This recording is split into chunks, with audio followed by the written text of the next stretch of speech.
Welcome, everybody. Thanks, Timnit, for being here. So just a few minutes and a brief introduction before the talk, just to give you a brief overview of the seminar series that we have organized with some colleagues from the physics department and the Department of International and Common Law. Where is Andrea? Probably I don't remember exactly the name.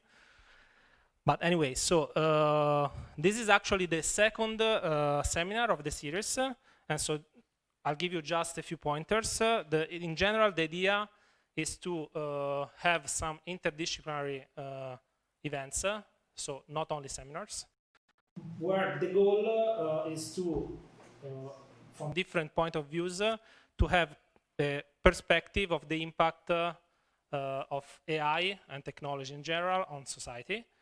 And so this means, in particular, in artificial intelligence, this might be related to algorithmic bias, to a lot of things that are affecting the algorithm that we are using as researchers or technologists, but also from the other perspective, is also interesting from people from law or the school of philosophy or whatever, to have to chat together to try to face these problems that are really impacting on society. This is not, I mean, actually, this idea, so this project that has been recently funded by our university is a sort of follow-up of a similar program that we had last year, where the main focus was in particular on the impact of big data on law. This is just a quick overview of some of the speakers that are coming up in the next months. So we have people from academia, industry, covering a lot of different areas. So mostly coming from, especially on the scientific part of it, coming from AI, basically.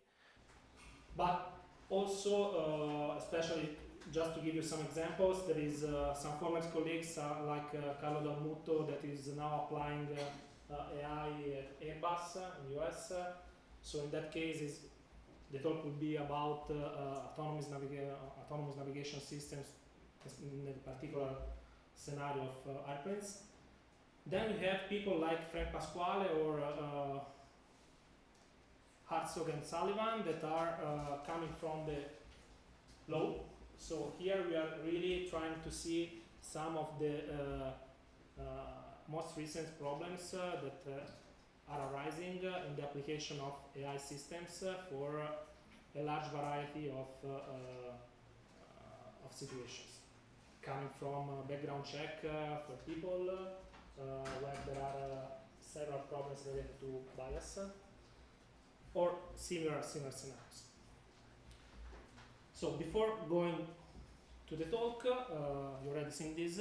This is mostly for the students. So if you are following these seminars and you want to use it in order to cover some of your requirements for seminars, this is, last year we used the old way, so just we take your names. Now we are trying to do it in a slightly more fancy way, so you have to go to this website and type this number. If you do this, we'll keep track of you, and so at the end we know that you have attended the seminar. Okay? Cool. So let's chat about the talk of today. So first of all, a few words about Timnit. So Timnit is, first of all, a good friend. So we were co-workers and we shared the same office at Stanford for a couple of years. And since then, she worked in computer vision with Fei-Fei Li during her PhD. And starting from those days, I mean, I think I can say that she had always focused a lot on the not only on the application, but on the implication of AI, in particular computer vision, on society. So she did a great work trying to infer some characteristics of people, behaviors in the real world starting from Google Street View and images of cars, trying to predict some of like census data, just to give you an example, or voting patterns, starting from a completely data-driven perspective. So by looking at visual data. So this was one of the main topics of her PhD. And since then, she worked on several problems really related to the bias, algorithmic bias, and how technology is having the impact that I was mentioning previously. So she's now at Google after a few years, I think, at Microsoft research. And today, as you have seen in the title, the idea is to, so let's see, what will say? She's going to say. But the idea is to how the title is Lesson from Archives, so strategies for collecting sociocultural data in machine learning. So just from the title, you can see this idea, this contamination between completely different, what usually is referred as to completely different domain, like archives, or looking at data from the humanities or stuff like that, and how this can help in designing new machine learning algorithm. That's it. Good. Thank you.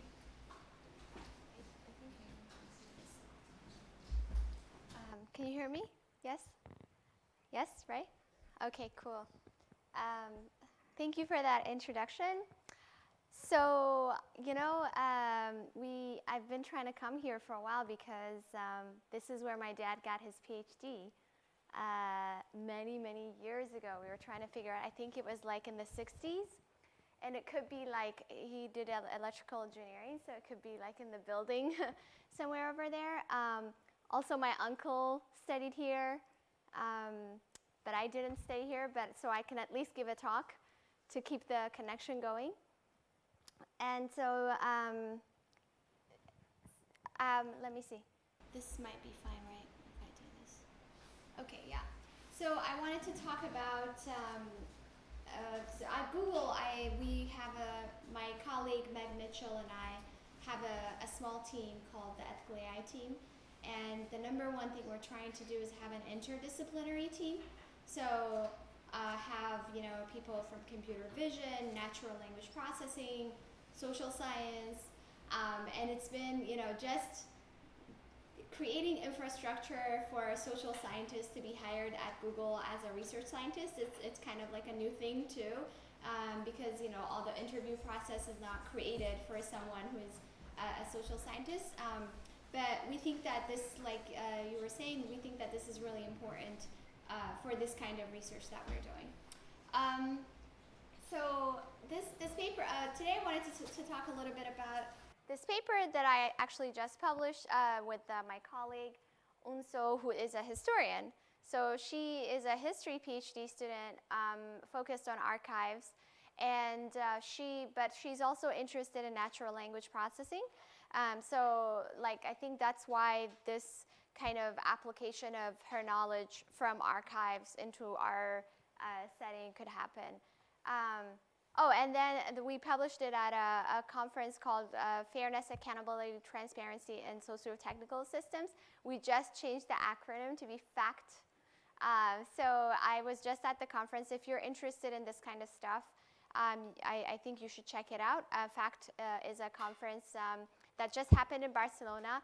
Next year is going to be in Toronto. The next year we don't know. But it's the same idea of trying to bring different disciplines together.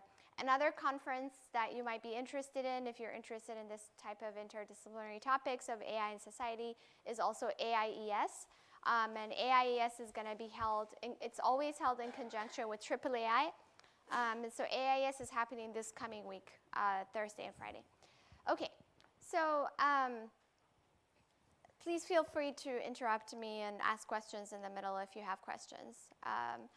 So I'm going to try to see time, make sure we have enough time. So I think many people in this room might have already realized that a lot of the issues we talk about in ethics, in fairness, in algorithmic bias, et cetera, are rooted in data. Whether it's the data collection process, whether it's the data annotation process, whether it's consent, privacy, etc. It's a lot of the issues, not all, of course, but many of the issues are around data collection, right? And so I'm going to give a few examples here of how this happens even when people are trying to address the problem. So for example, there is a government agency in the United States called NIST, and NIST is supposed to benchmark different automated facial analysis models, right? So they benchmark it using a particular data set so that they can see if everything works, accurately or not, if there are issues. And so there was Oz Keys and Nikki Stevens wrote this article talking about how this data set was actually collected from the most vulnerable people in the country. So whether it's people looking, getting pictures for visas, and inmates or others. And so these are people who didn't know that their pictures were being harvested or used for this kind of benchmarking, right? And then another issue is, so for example, even when we're, I'll discuss a little bit later what we're trying to do. So even when we're trying to evaluate how well something is doing by different demographics, right? For example, my colleague Joy Bolamini and I analyzed automated facial analysis tools, and we tried to see how well they did, how well they worked for darker-skinned women, lighter-skinned women, darker-skinned men, lighter-skinned men, et cetera, right? And so even when you're doing this, you have to categorize people. You have to have a certain classification system in which you say, this person from this image is in this category, this person from this image is in this other category. That in and of itself is shall we say, a political process. So, if you're talking about gender, for example, for some people, their gender, presentation in their image might not be, you might not be able to infer it, and they might not want you to, right, classify them of other particular gender or not. And so this talk called Counting the Countless is actually a critique of my work. It's a critique of like a paper I wrote, and so it talks about the issues with categorizing people and categorization. So and when you're collecting data about people, you do this all the time, right? You categorize them as something or another. So I highly recommend that you look it up if you're interested. So the work that I was talking about, the work being the critique of my work, is this paper called Gender Shades.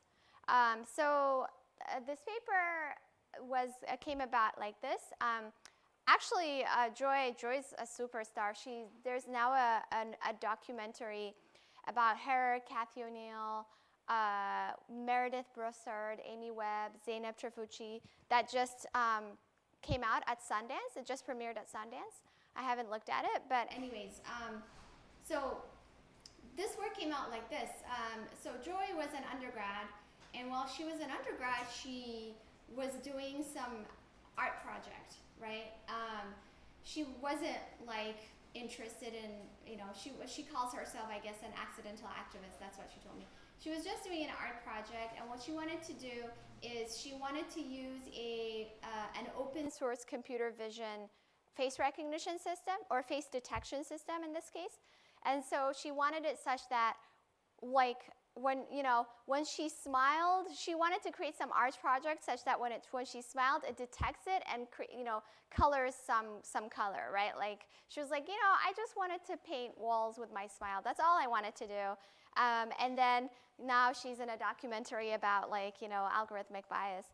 But what happened was, this open source face detection system wouldn't detect her face. So she would have her face on the window. It wouldn't detect her face. And then she would borrow her roommate. It would detect her roommate. It would detect many other people, but it wouldn't detect her face. And then she decided, okay, she puts on a white mask. It would detect the white mask, but not her. It would detect her with the white mask, but not without the white mask, right? So then she said, okay, I think there's something going on here. And so when she was doing her thesis, we paired up, and we decided to do a more systematic analysis to see if there's some sort of disparity going on. So what we did was we looked at commercially available automated facial analysis tools. So we didn't want to look at like a model that was just a research, someone's research model or whatever. We wanted to look at something that was actually being used by society, right? Like, I guess this is why this seminar series is called AI in Society, because we wanted to see how it was being used, what the characteristics were, and also what the associated documentation was and things like this. So when we did this, we found that, so we created our own data set to do this. We had to come up with our own. So people had done this kind of analysis by race, but race is a social construct. It's not a real thing. It's a construct that's created by society, and it's different across time, and it's different across space, right? What it means to be a particular race in Brazil is different from the US, it's different from South Africa. It's different in 1901, it's different now. It's probably going to be different 100 years from now. So, but what we wanted to do is use some sort of metric that shows someone's look, how they look in an image, and how and whether or not different models have different kinds of error rates for the different people who look at the different ways. Does this make sense? Are you guys following? Okay, so we wanted to start, how someone looks. I mean, there's many different aspects of that, right? Like there's the skin type, there is hair, there's all sorts of things. So we wanted to go with the first thing we looked at was skin type. And so that we used something called the Fitzpatrick skin type classification system. It's a dermatologist skin type classification system. So the darker and so type 6 is the darkest, and type 1 is the lightest. It's dependent on, so they start classifying it on people's risk of UV, radiation, that kind of stuff. Anyway, so we found that, long story short, we found that there was a huge disparities in error rates for darker skinned women versus lighter skinned men. So we looked at one task. We looked at the task of automatic gender recognition. So this is a task where, again, you show the model a picture of a face, and it tries to infer the gender, and it's binary. It says male or female. And there's a whole host of issues there already, which are covered in the prior talk that is a critique of my work that I talked about. But one of the issues is that there's no non-binary trans individuals. There's no separation between gender and sex labels, etc. But also, why should there be something that infers your gender? What is it being used for? But when we looked at this, remember, a random chance would be 50% accuracy, right? If you're just a coin flip, just randomly say male, female, you'd have a 50% accuracy. And so, but when we looked at this, we saw the darker and darker you go in skin type, the higher and higher the error rates are. And so for IBM and Face++, for example, you see that it's like 46%, 40, yeah. Something like that. And for Microsoft, it's like 25%, but it's still higher and higher error rates. The point here is that this system was being used, it could be used anywhere. It could be used in law enforcement. It could be used anywhere, systems like these, right? And so we didn't have any say in whether or not what kind of system could be used when. Now, this paper came out, and there was a lot of activity. This paper came out in 2018, and there was a lot of activity after that. So, for example, Microsoft and both Microsoft and IBM changed their APIs, and so then the new APIs perform better. Better meaning disparities in error rates were lower. And then some senators wrote letters asking the FBI to investigate its use of face recognition. I mean, now lately, of course, there's been a ban of automated facial tools being used by law enforcement in San Francisco and Oakland. There's all sorts of other places that it's starting to be banned in. I believe the Sundar, Google CEO, came out and said he supports a ban, etc. So there's some things that I find that like there were good lessons that were learned, and there are in some ways I find that there were some lessons that were not necessarily the lessons that I wanted to learn. So for example, in this case of Amazon, IBM and Microsoft saying that they improved the disparities in error rates. So there's improving disparities in error rates, but there's also wondering whether the initial task itself should exist. So after doing an analysis at Google, for example, we decided that the risks outweigh the benefits of automatic gender recognition tools. So we didn't release a general purpose gender recognition tool, right? But like some of these exist in other companies. And so if you're interested in some of these risks versus benefits, like I said, there are some people, particularly in the trans community, who've written about this. So one is called gender recognition or gender reduction. That's the title. It's a Chi paper. So Morgan Klaus is one good person to look at in this kind of work. So another kind of like maybe lesson that was not the best is so in one of the things we call for in this paper. So in this paper, it might be different for Joy, but for me, I wasn't necessarily trying to focus on face recognition related stuff. Well, it has turned out very differently now, and I'm happy that it has led to many, many changes in policy and things like that in that specific area. But I was trying to think like, say, even, if you have a task like melanoma detection or something for or some sort of rash detection, right? You have to recognize that if you're doing AI for healthcare, AI for something like that, then obviously if you're going to make all of your decisions, train your classifier based on a particular type of data set, it's not going to generalize to other types of data, right? So in some cases, that's kind of, it's more of having a diverse data set that's what you want to do. And so in this case, we were saying, yeah, because one of the reasons that these disparities existed was because in computer vision, right, like, we don't like gathering data, right? Like I spent my entire PhD getting data, and you try to get the fastest way possible to get data, right? Like you scrape Google Photos, you do what you need to do. It's not really it's a labor, it's like a think less labor, let's say, right? That's part of one of the things we were trying to make, the points we were trying to make in this paper. But so what happens is people just scrape the web, and who's represented in the web, right? There's a skew. There's a certain skew, demographic skew, geographic skew, age, everything that's in the web. So if you're then, training data, using that for your training data, then obviously, like, you're going to have a biased data set. So then what we were saying, so that's one of the points we made in the paper. And so then we said, so people should have a more diverse data set.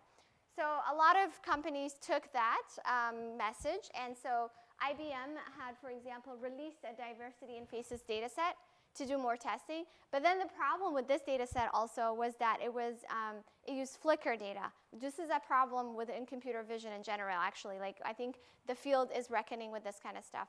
Can you guess why there might be an issue using flicker data to have this kind of data set for face recognition?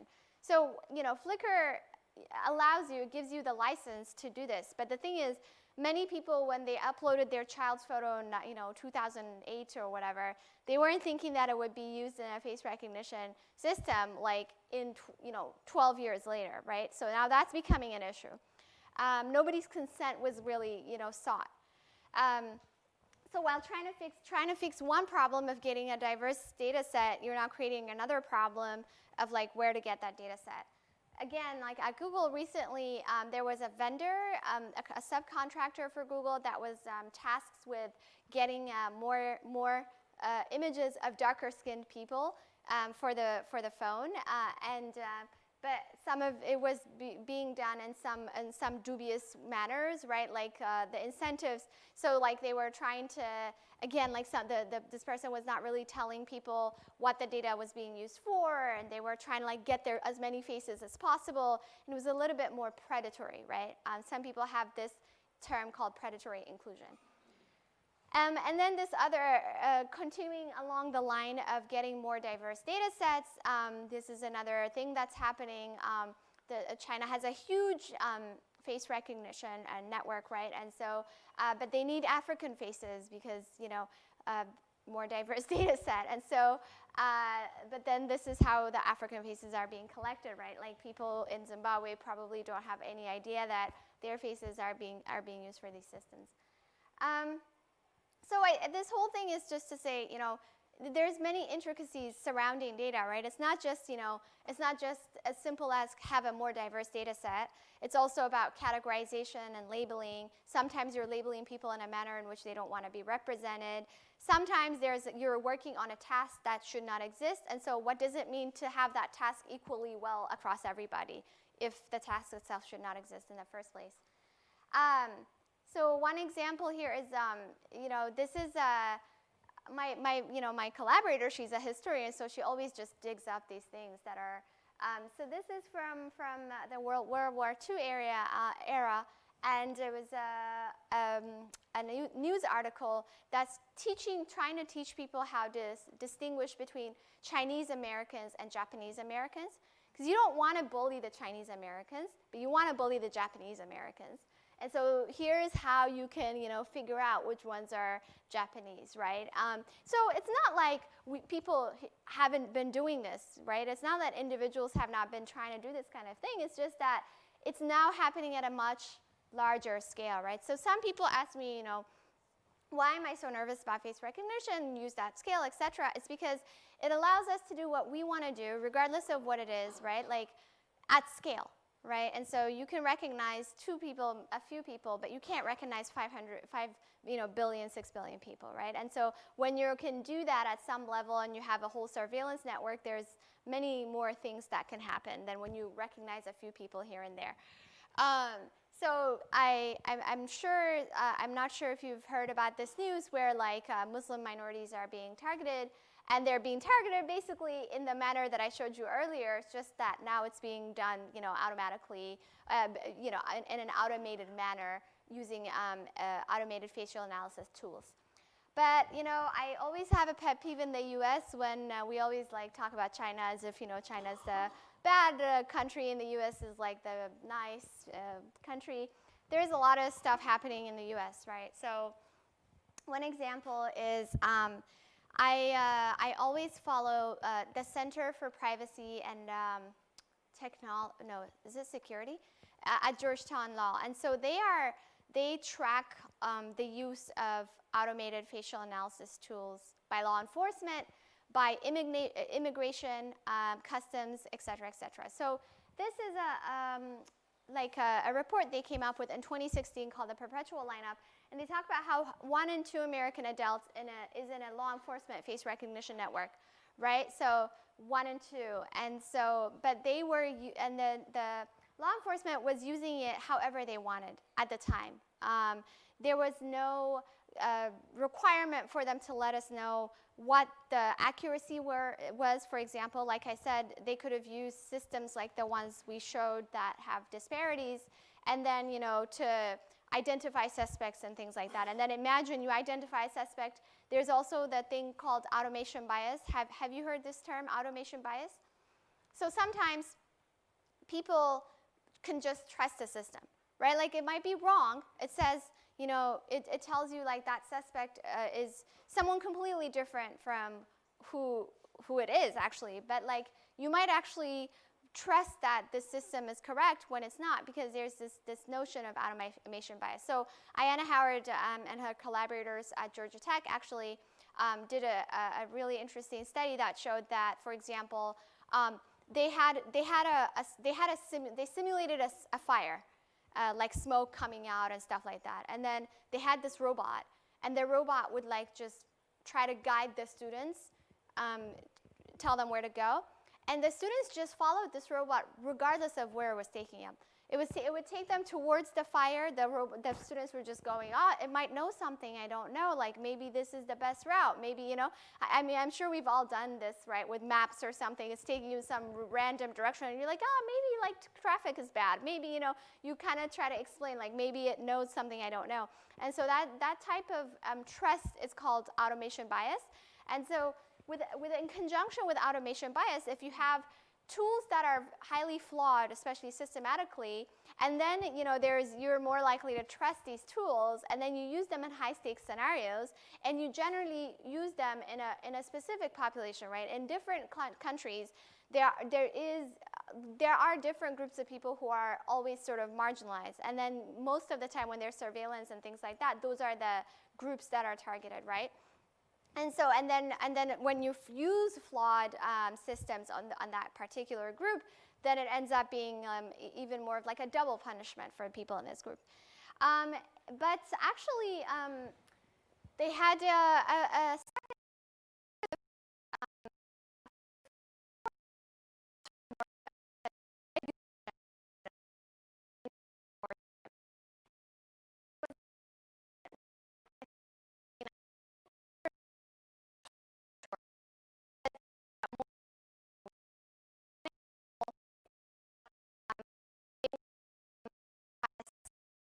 these tools, and they didn't have the picture of the suspect.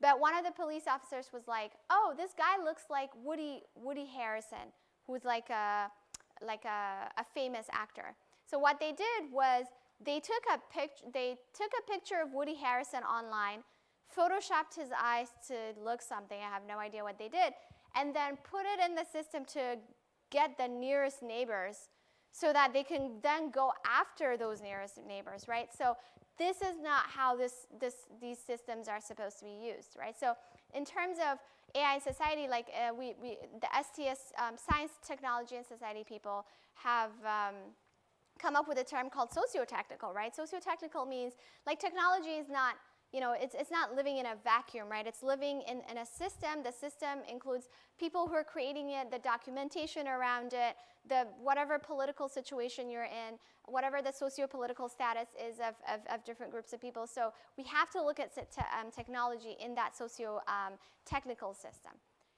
Okay, so another one is, Amazon was, so my colleagues showed that Amazon was selling automated facial analysis tools to law enforcement, but that these tools showed similar biases to the ones that we showed, right? So Joy and I wrote a paper showing biases in automated facial analysis tools, and then Joy and Deb wrote a paper showing biases in this tool. This was crazy because the moment this paper came out, Amazon just freaked out. Like VP after VP was writing a blog post trying to basically discredit their work and all this stuff, and they were really nervous. So what we did, my colleague Meg Mitchell and I literally went to my manager and I was like, I might get fired for this, but I'm going to do this thing. And so what we did was we wrote a letter. We took their blog post and we looked at it like a point by point, right? Like, so they were trying to critique it from a technical computer vision perspective, saying that maybe like trying to show that the undergrads, the students didn't know what they were talking about, right? So what we did was we looked at it, we did a point by point takedown, which felt like really good to write that. And then we had, we wrote an anonymous letter, and we had all sorts of researchers sign this letter asking Amazon to stop selling their, this system to law enforcement. And it was like all over the news and stuff like that, and they kind of, couldn't make further criticisms, but we had to be very thorough in our criticism. We couldn't just write like a blog post, in a day. We spent like a whole month doing it. Why was I talking about this? Because there's often a disparity between the people whose communities are being affected, who are willing to take the risks that I told you about. Like I said, I was willing to get fired for doing this, for standing up for my colleagues, because these were two black women and nobody was really standing up for them. So one of my friends, Joy was at MIT. And MIT had benefited a lot from her work, but in this particular case, they didn't stand up for her at all because they get money from Amazon, right? And Deb, she was also like an undergrad. Nobody was standing up for them. And so, and for us, it was very important because our community is getting affected by these kinds of systems. And so here's, there's often a disparity between the people who are creating the systems that I'm talking about that are being built and the people who are affected, right? So in the US, people who are affected are primarily in Black and brown communities, poorer communities, people in the lower socioeconomic status, right? And the people creating this system are not, right? So for example, we found disparities in error rates among darker-skinned women. Do you see darker-skinned women here? No. Do you see women? No. Whoever can give me, well, I don't have anything to supply, but I was going to say, whoever can point to a woman, like some reward, but I don't know, we can collectively come up with a reward, I guess. But the point is, this is a huge room, right? As far out as you can see, and you can't see a woman. And so for the men in the room, when we walk into a room like this, right, we're trying to do science and stuff, but you walk in, you get the message like this might not be like the best environment for you, right? And so these things are connected, right? Oh, by the way, this is iClear. Has anybody heard of iClear? I mean, of course you have. It's the International Conference on Learning Representations. It's like a deep learning conference. It's going to be in Ethiopia next year. I mean, by next year, I mean in the next few months, actually. I'm very nervous about it. But anyways, at least it's going to be in Ethiopia, which means a lot of people who are usually not able to make these conferences will have an opportunity to make it. But this is related because I wanted to talk about a little bit about why I co-founded Black and AI, with my colleague Reddy Bebe. So the paper I told you about about Amazon, the first author was Deborah Raji, and Deb told me. And this was a very influential paper, right? It made the ACLU, the American Civil Liberties Union, also wrote another letter asking them to stop selling it to law enforcement, etc. Deb, she told me that she was going to drop out of tech in general, right? Like until she came to Black and AI. And she wrote me this whole email. This was before she was like famous, So she wrote me this whole email talking about how she was feeling very alone and very isolated and et cetera. And she was about to drop out when she came to Black and AI. And then she's very grateful for this community and et cetera, et cetera. So the reason I want to talk about is like how all of these different things that we're discussing are not disjoint, right?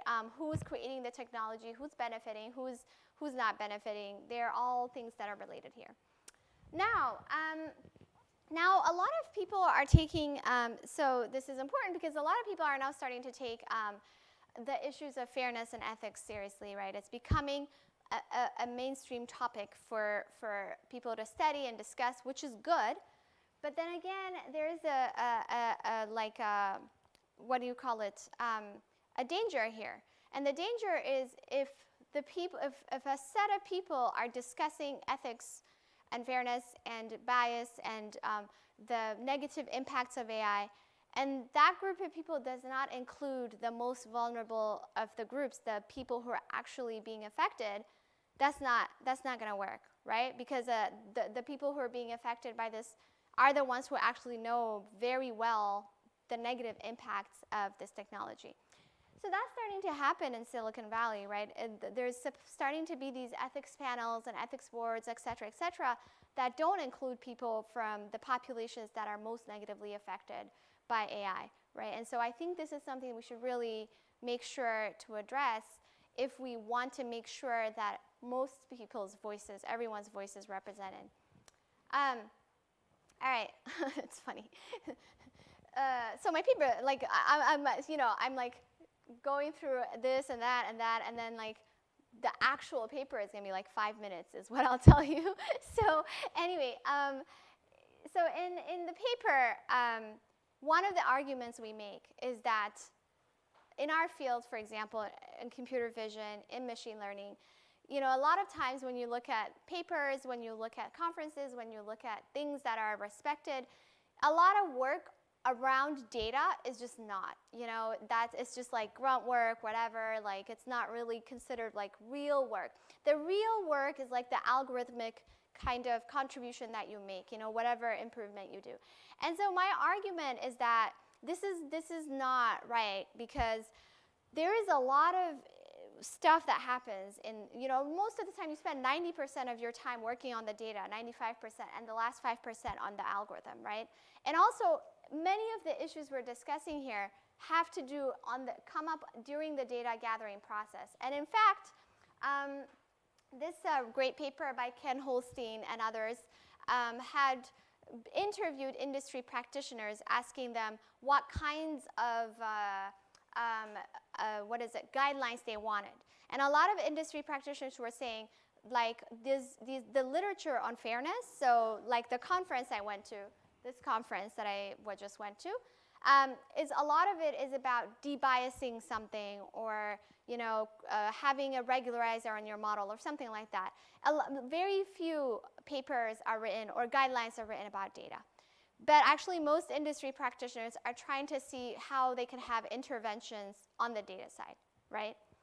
And so our argument is that with machine learning, we need to have a whole specialty that deals with data. Just like, you know, just like computer vision is a specialty, or something is a specialty, we need to have a specialty where people learn about data collection, annotation practices, like all of the issues that come across, all of the, you know, do's and don'ts, and some ways of practicing data collection, annotation, etc.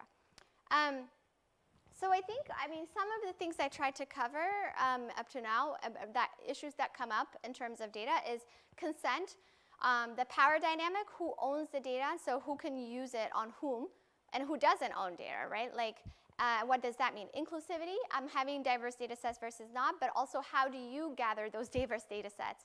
Representation, subgroup classification and annotation, how do you categorize people? Privacy, and then transparency. How can you be transparent about the methodology you use to gather your data? Like I'm sure the theme of this seminar, I think we need to have an interdisciplinary approach. So Ali Al-Khatib, he's a PhD student in HCI in computer science, but he came with that anthropology. He had an anthropology background. So he draws parallels to anthropology and what's happening in AI right now. He said, for example, you know, in the early 20th century and before, anthropology was getting the money from the government, like the attention that AI is getting right now, and what kinds of mistakes they made, and what kinds of learnings they can have. And for us, we're trying to do a similar thing with archives, because archives are the oldest attempt to gather data, right? The archives are, what they do is gather human data. That's what they do. And they're the oldest attempts to gather and make information, useful, right? I think that's one of Google's mission statements. It's like, make the world's information useful or something like that. But anyway, archives are the oldest kind of discipline to do that. And so we can learn a lot from them. So what are archives? There's different kinds of archives. Some of them are institutional, so maybe the US Department would wants to have some documentation regarding a specific thing. Some of them are like this, the Internet Archive is, apparently I learned that archivists are actually very worried about the current time that we are in, because even though there's so much data, it's not being systematically sort of archived, and the Internet Archive is just trying to archive the internet, basically, save the internet for later. Okay, so we classify data collection into two spectrums. So what we think in machine learning, what I described, just scraping Google photos, that kind of thing, we call that the wild, wild west spectrum. Basically, you are trying to get as much data as possible for as little time, as little money as possible. That's your goal.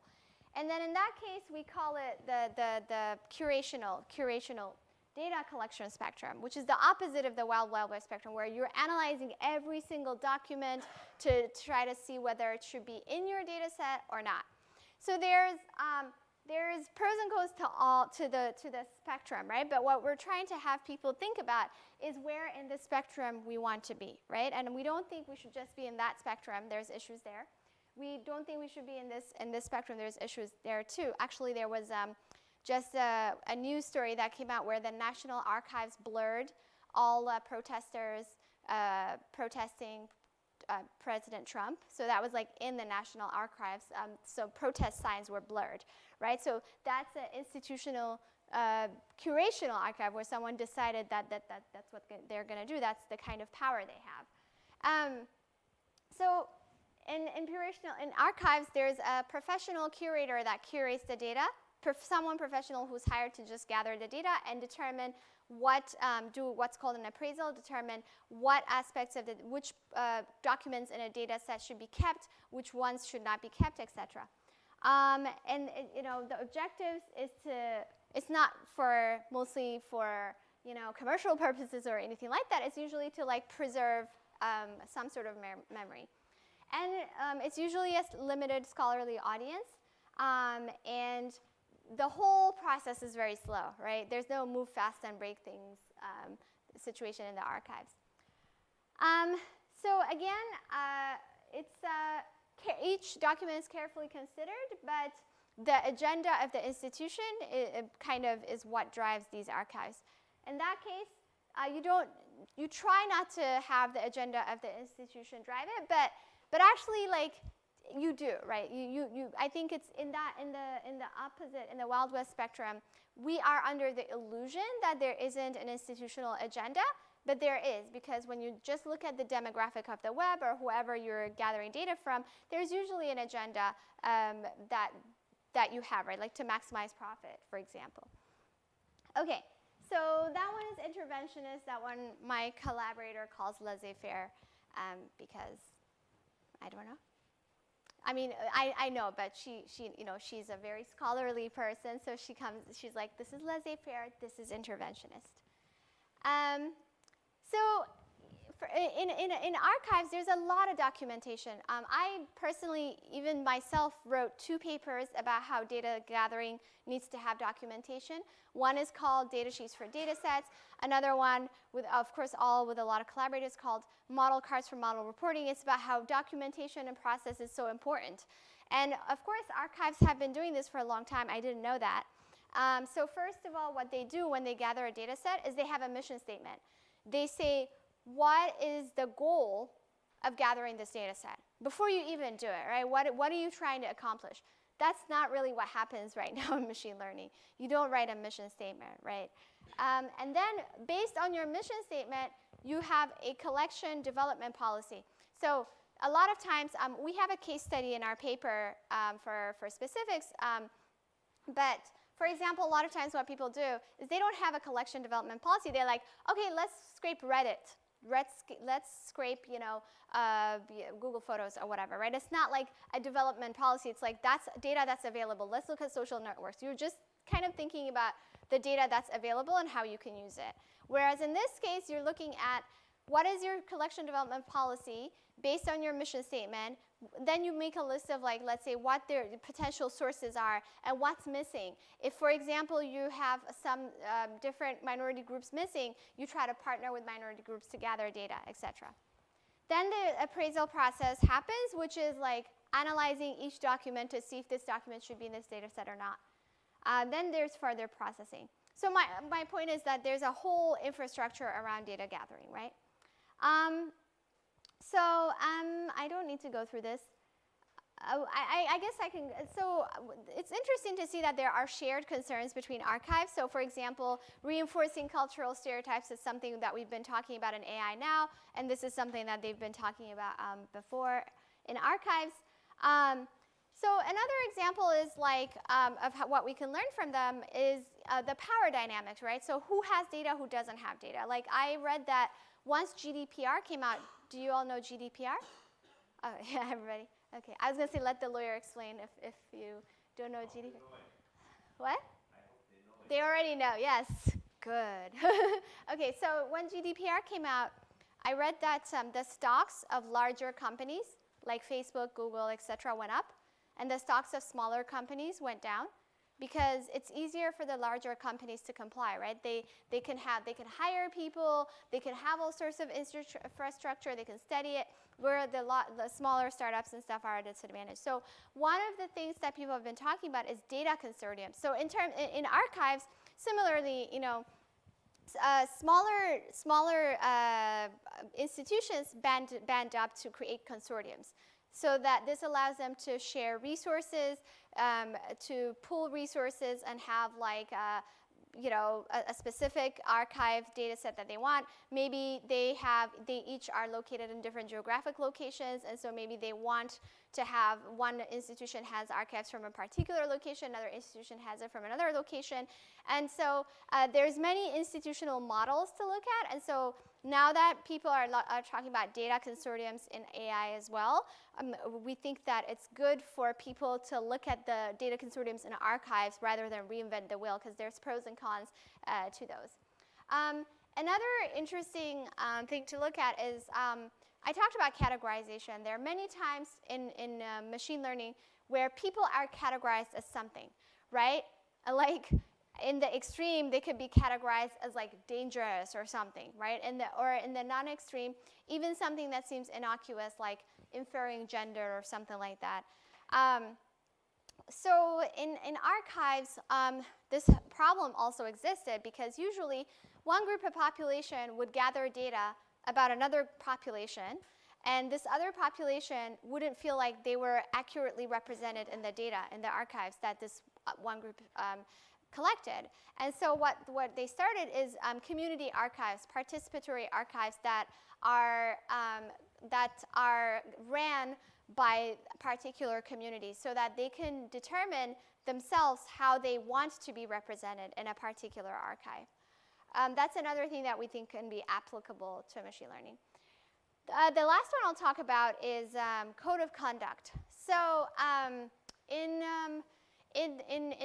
our field that now everybody has, Google has AI principles, probably Microsoft does, every company has AI principles, and things that they aspire to do and not do. But the question is, how are you held accountable, right? So there's the law, that's one. There's regulation. But what else is there besides regulation, right? So what they have in archives is that the stakes are much higher.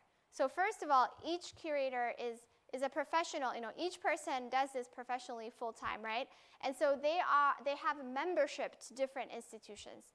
And this membership depends on you following your code of conduct, right? So you have, as a professional, as an individual, outside of your institution that pays you, there's another professional institution that you're a part of, that you're a member of, which you are at risk of being, you know, told you can't be a member of anymore if you don't follow the code of conduct of that professional institution.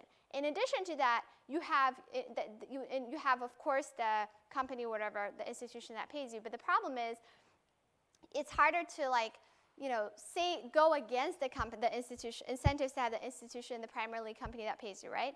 And so the question is how to do that. So you have individual membership of different other professions.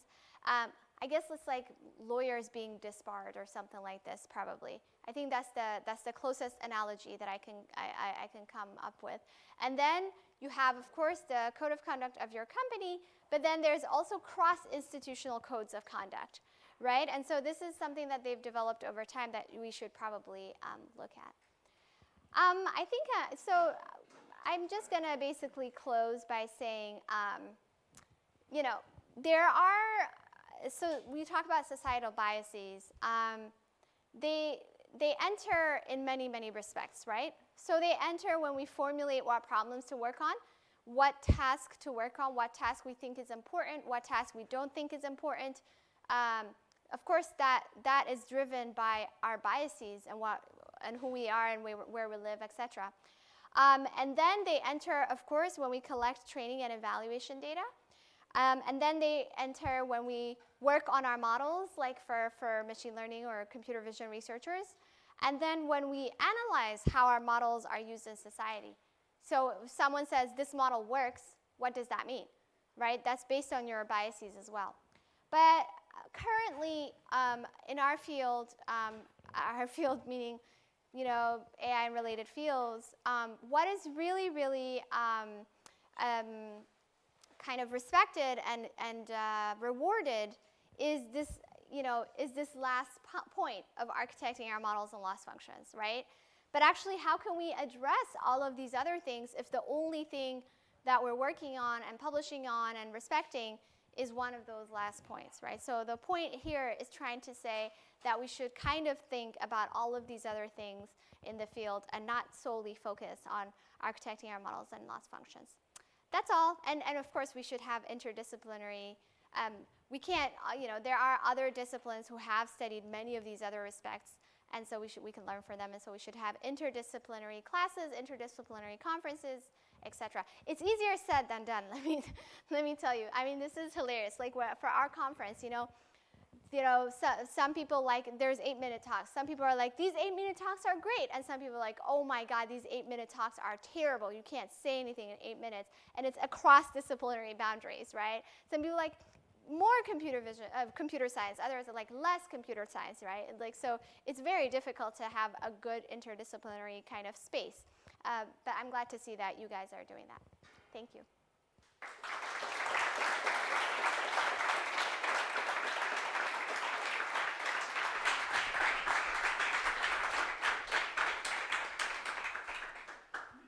Cool, thanks.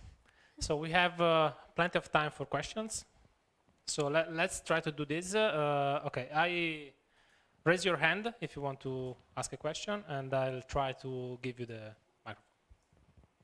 Don't be shy. Everyone is shy. No. Okay, you're the easiest one. Hi, I'm Giovanni. I'd like to ask you how you would address the fact that it is still expensive to get data, and to get high quality data is way more expensive.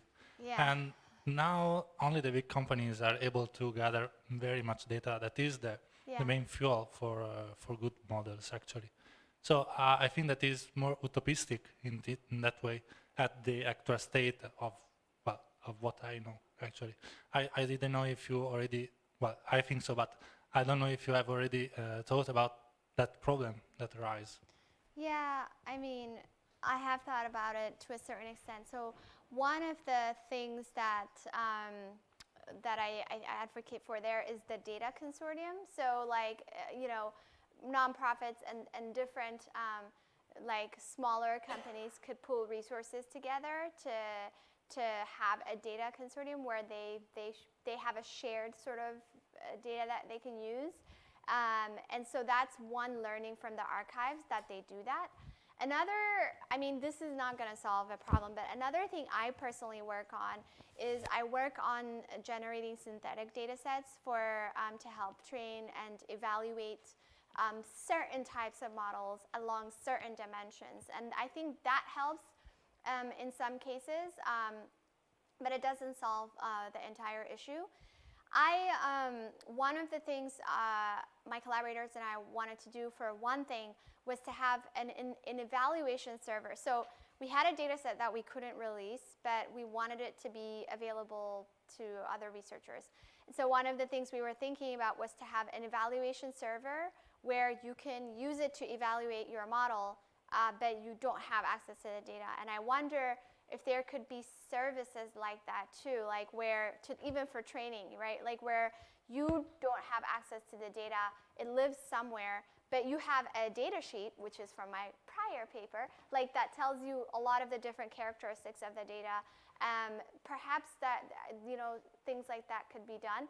But I'm not exactly sure. I mean, I think this is a much more complex problem where there are some pieces of ways in which directions in which we can go, but I think it's a more complex problem which has to do with a few companies like having a lot of power, and it's also like a more political problem too.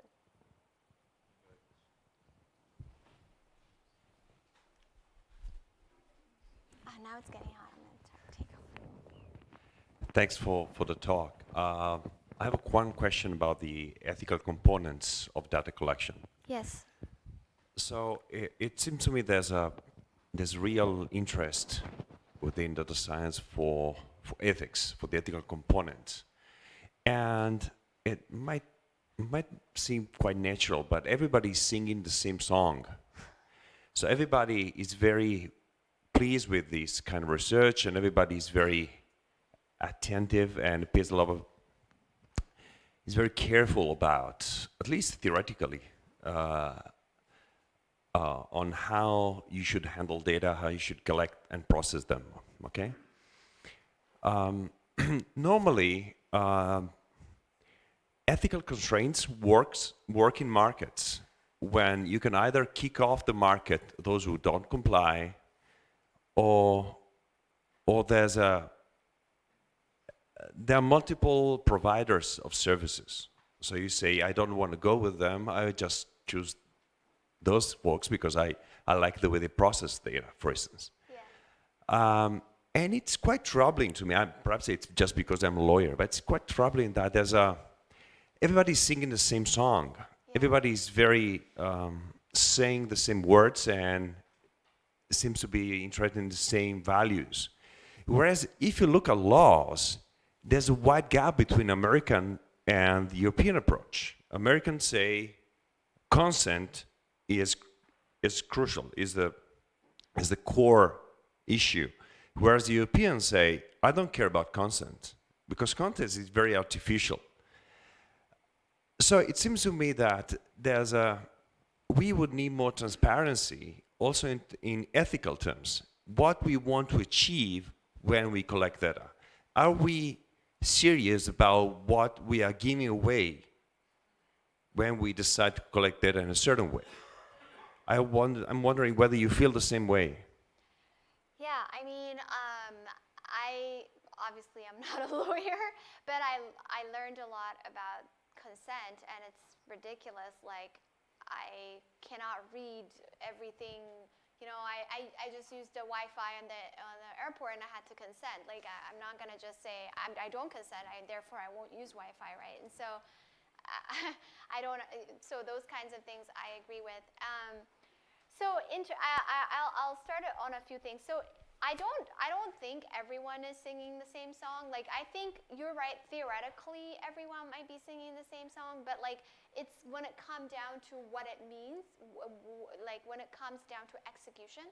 And so, for example, when I was doing the work that I mentioned with Joy about the automated facial analysis and stuff, I think we started this in 2015. At that time, so just to say like how far the conversation has come, at that time I actually was just doing it on my own. I didn't even tell Fei-Fei I was working on this. I didn't tell my advisor. It was like, you know, it was hard to explain to people what I was doing and why it was important. I found it difficult, right? And now it was, you know, it's like, oh, like everybody sort of understands, right?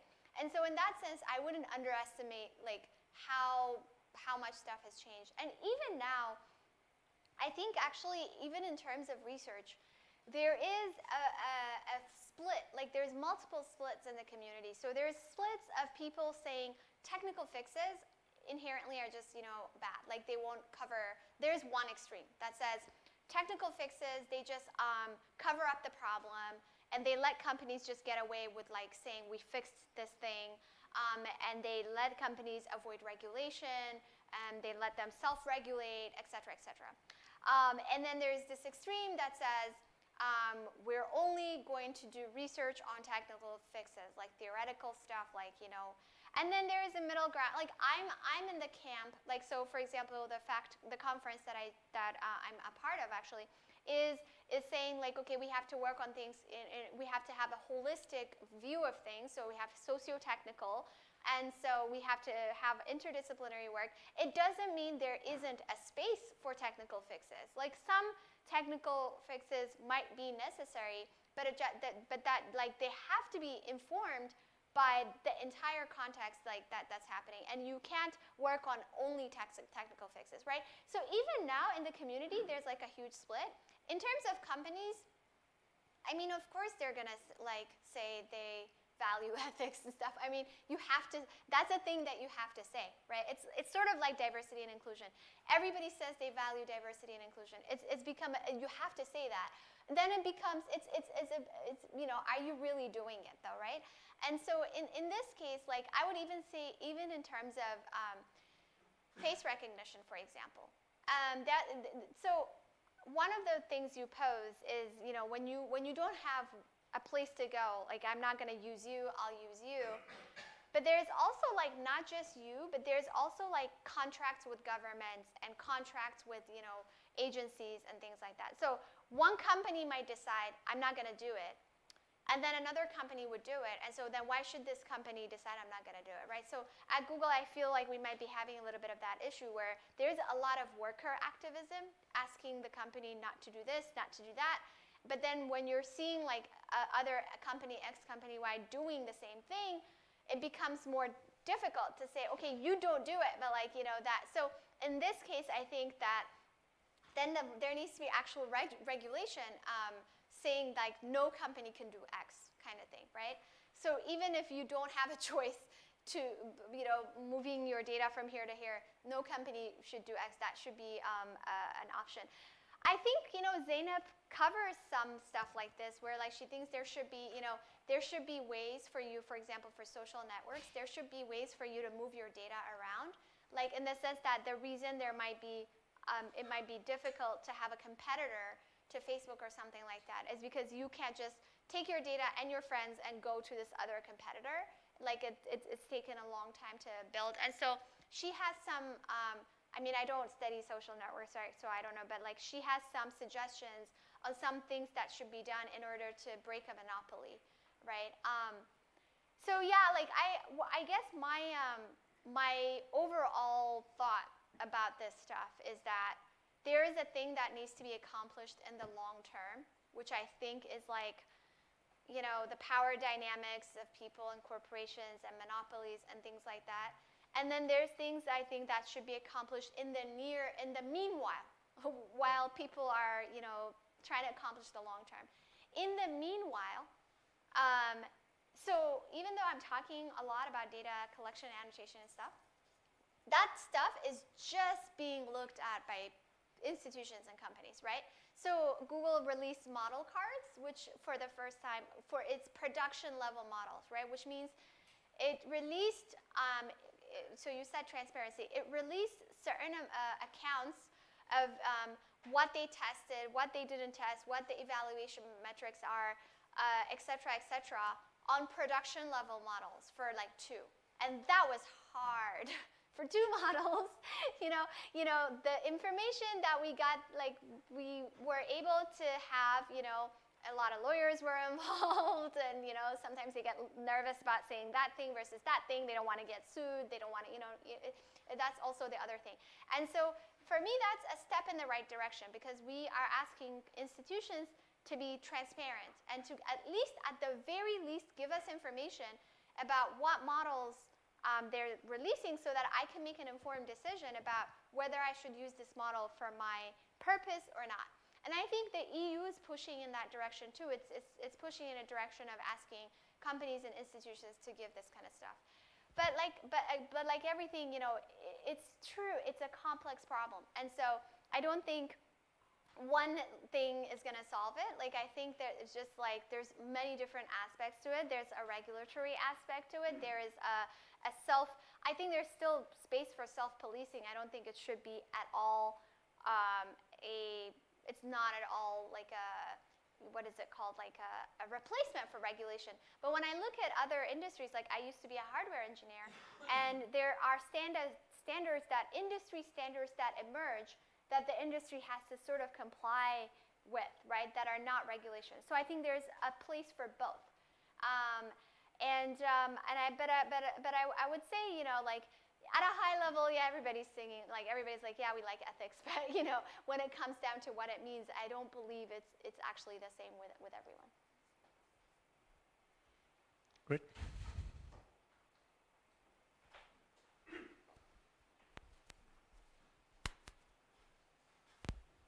Hello. I wanted to ask, with regards to all that you've said, Yes. if we're having enough of a focus in distinguishing between using machine learning for decision making rather than for decision assistance. Decision making versus decision assistance. So, like, I guess in GDPR it says that a human has to be on the loop. Correct? Correct me if I'm wrong. Andrea. That was for you. No, I'm saying, is there, like in GDPR, it says that a human has to be in the loop, right? Right. I'm sorry, I just don't want to say stuff I don't. I was being contacted by my department. No, don't worry. You always have to answer to your department. That's what I know Sure. from my advisor. But Yeah. no, I'm saying in GDPR, so the question there was like to No, I heard the distinguish- question. I didn't hear you. Okay, so Which is I even wanted worse. to make sure that it's true that in GDPR there's a clause that says that you can't just use an automated system to make decisions, right? A Exactly. human has to be in the loop. So as long as you're going to have illegal effects or it's going to impact the individual in If any it's like other a high-stakes significant scenario. way, you need to have human surveillance. Okay, yeah, sorry, you can go back to contacting your department, but the thing is, I think that people are already sort of starting to make that distinction. But for me, though, I actually have, I'm suspicious of that because what does it mean to have a human in the loop? So, for example, people are talking about autonomous weapons. I'm actually very nervous about it. Even drones in general, because drones create a huge asymmetry of basically like suffering from war, right? Like, so drones allow it to be such that one group can very easily cause war in another group of people, and it creates a distance from what you do, right? Like a moral distance. Actually, there was an article written by an I think a military person discussing this and thinking about why drones increase the civilian death, right? Because one group of people can cause a lot of harm with very little death in that, in one group, and then a lot more on the other side, right? And so now, when people were writing letters being against lethal autonomous weapons, all sorts of letters and stuff like that. And what they were saying is that, like, a human needs to be in the loop. But I really don't know, like, what does that mean? Turning the button, turning it on can be a human in the loop, right? Like, a human can just be like, yeah, I'm checking, but I don't know. So that worries me a little bit because also, people in government could say, or people, whatever agency could say, oh yeah, like this system has people in the loop, but maybe it doesn't. But also, a lot of people work on this human-machine interaction, right? Like in terms of machine learning. So decision assisting, as you said. So in healthcare, for example, there are people working on systems in tandem with doctors, so that they work with doctors together. This is like an active research area, right? But even there's a lot of things you need to look at for. For example, like in planes, I know when there are issues when autopilot is turned on versus turned off, and in that transition can be really dangerous, right? And so they had to work on it for a long time to figure out like how to, you have to model the human's reaction and then model the machine's reaction, etc. So that's the kind of stuff that people are working on right now. But I do feel that like that distinction that you mentioned has already started to happen. But what I'm saying is that even that distinction for me, I don't know how it's enforced. You know what I mean?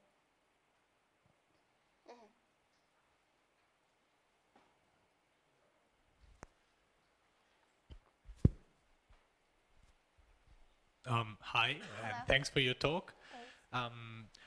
It's really cool to see companies such as Facebook and Google, Microsoft at the fat star.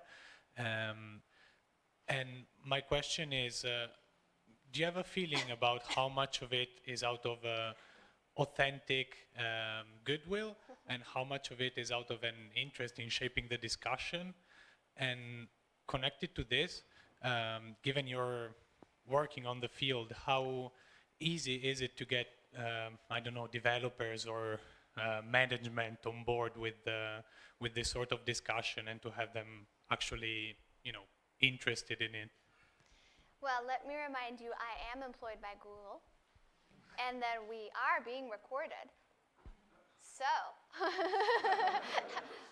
everything is great, everything is excellent, everybody's wonderful is my answer. But actually, I think that, so I don't know very much about Facebook, so I can't say. I was at Microsoft for a bit, and I'm at Google now. So sometimes there is a disconnect between the researchers and the rest of the company, right? So in some places, like you want to, as a researcher, these are the things you want to do, these are the things you think. And perhaps, as a researcher, you might have much more freedom to say what you think and to write about these things, et cetera, et cetera. And sometimes that might make the company look good, right? Because here is this researcher, saying, advocating for X, Y, and Z, but the said company could be doing something completely different from what you are advocating for, and they might not even, you might not even know. So this has happened to me before. And so I think that, I think that sometimes, so you said authenticity and goodwill. It's really hard because I've figured out that even for a company as big as Google, there's so many different entities in there. And so there's some groups, like the legal people, think of things very differently. They're always just thinking about how not to get sued, in my opinion. Really, I mean, that's their number one thing. And then there's the engineering people and the research people, even at the highest, the leadership position, right? And so in some ways, in some things, I think that there has been cases where I've seen decisions made that were in this, that they had foresight. As in, it wasn't a fire right now, they got in trouble for something. It was they weighed the pros and cons and they said, this thing should not exist. It exists with other people. So one was the automatic gender recognition thing I told you about. Another one was the decision not to have a general purpose face recognition system. And that kind of stuff, I feel like there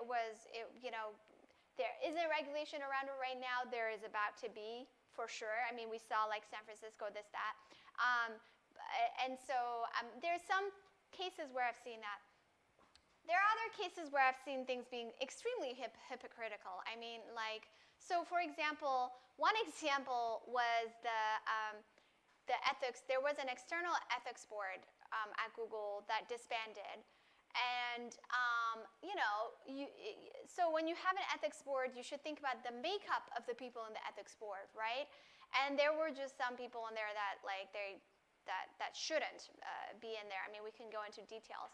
And then at the end of the day, it disbanded, right?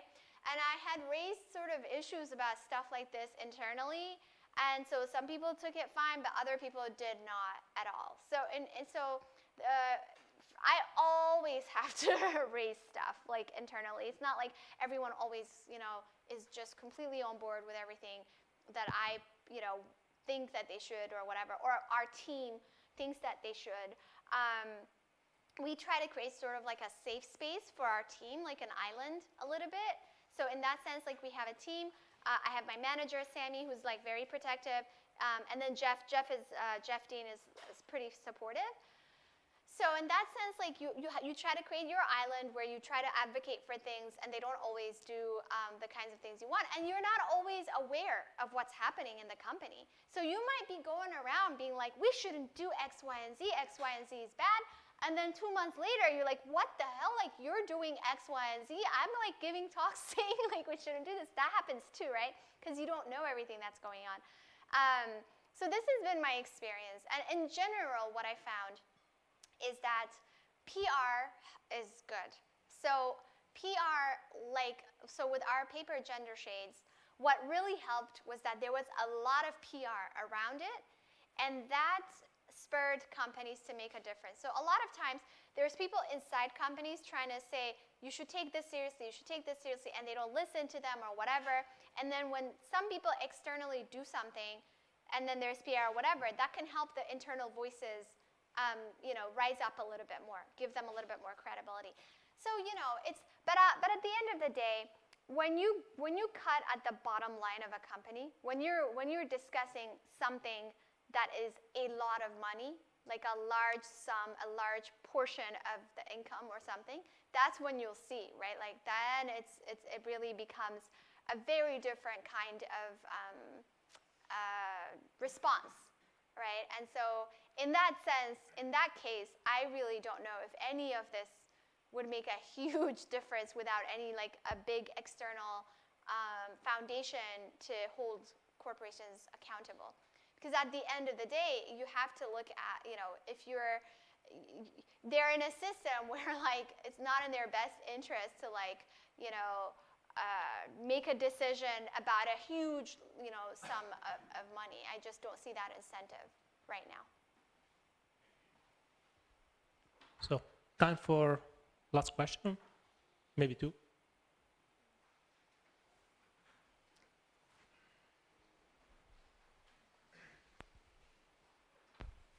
Hello, I'm Hi. Tommaso Ercega. I'm from the engineering department. I have a question outside ethics, more on the data collection problem. Because I'm a professor at the engineering department, and we're starting collaborating now on interdisciplinary issues with the psychology department, and we do have this data collection problem you're talking about. So there's this difficulty in general to try and understanding how to gather real data and meaningful data. So there's this option of switching from, as you were saying in the slides, from the big data on one side and very selected data on the other side, but there's noise on both sides, and you have to somehow to understand how to deal with it. So you suggested something there. But can you spend some more words on that? Did you try some of those approaches, or do you have some feedback that you can give us? So what we didn't try these approaches because like they would take a while, but we had a case study where we suggested how it would change. So for example, our case study was, have you heard of GPT-2? It's a language model that came out of OpenAI. And so they just released a language model, which is basically, if you feed it like a word or something, it could just go on like generating text in English. So this is a language model. And they trained it using Reddit. And it has certain kinds of biases. So for that specific language model, we looked at their data collection, what we thought they did, and we made certain suggestions of if they were to go through our suggestions in our paper. So it's a little bit more detail in our paper, what kinds of things they would do, right? And then we sent it to them and asked them if they think this is okay, and they said that they'll actually start try to see how they can incorporate this in their next iteration. So one of the suggestions we were having in this case, for example, is most of the time, I don't know, actually the psychology department might be a lot more thoughtful about this stuff because they still have to go through IRBs and things like this, right? Whereas I've never touched an IRB in my life, right? But one of the things we were suggesting, and I don't know if this kind of stuff would be applicable in your domain, because we were thinking more about domains where there's a large available pool of data that's sort of biased, and maybe what can you do there? So, for example, we were thinking, okay, if you so in terms of GPT-2, they seemed to be more driven by the availability of the data. So they were like, Reddit is available. So what can we do there? But we were saying, well, start with a mission statement of what kinds of characteristics you would like from this data. So for example, Reddit, a lot of it is skews US, skews male. You don't have rural people. You don't have dialects, rural dialects. You don't have certain kinds of dialects. If you're trying to cover English, right? It's the English language, right? That's your goal. So first, a lot of our suggestions were even being upfront about the biases in your data set, so that even if you don't change your collection process, that you should have a documentation so that I know what kinds of shortcomings the data has. So these are some of the things we said that they should have. And so based on their data, they would have a mission statement that tells me what kind of biases this model would have. So this was specific. And then we said, so for example, when you have a mission statement and you see the biases of Reddit, you might identify that you need more data from rural areas. You might identify that you need more data from different dialects, and then you would develop a collection development policy and to identify, target those different groups.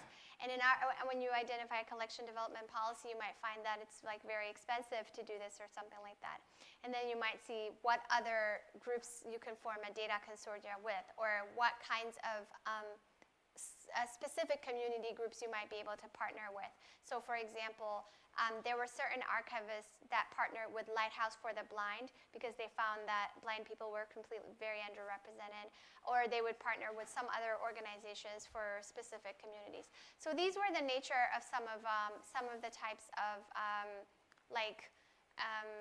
suggestions we had. Basically, our suggestion was more around process. So what should the process of data collection be? It was more our suggestion, right? And based on that process, at least you have, you do step A before step B, and then step C. And then in that process, you document kind of what you're trying to accomplish and what you are kind of doing. And you might not have the ability to even change kind of at least it makes you think about what you can change, but you might not even have the ability to do that. But at least I get to know, what the biases are in your data set.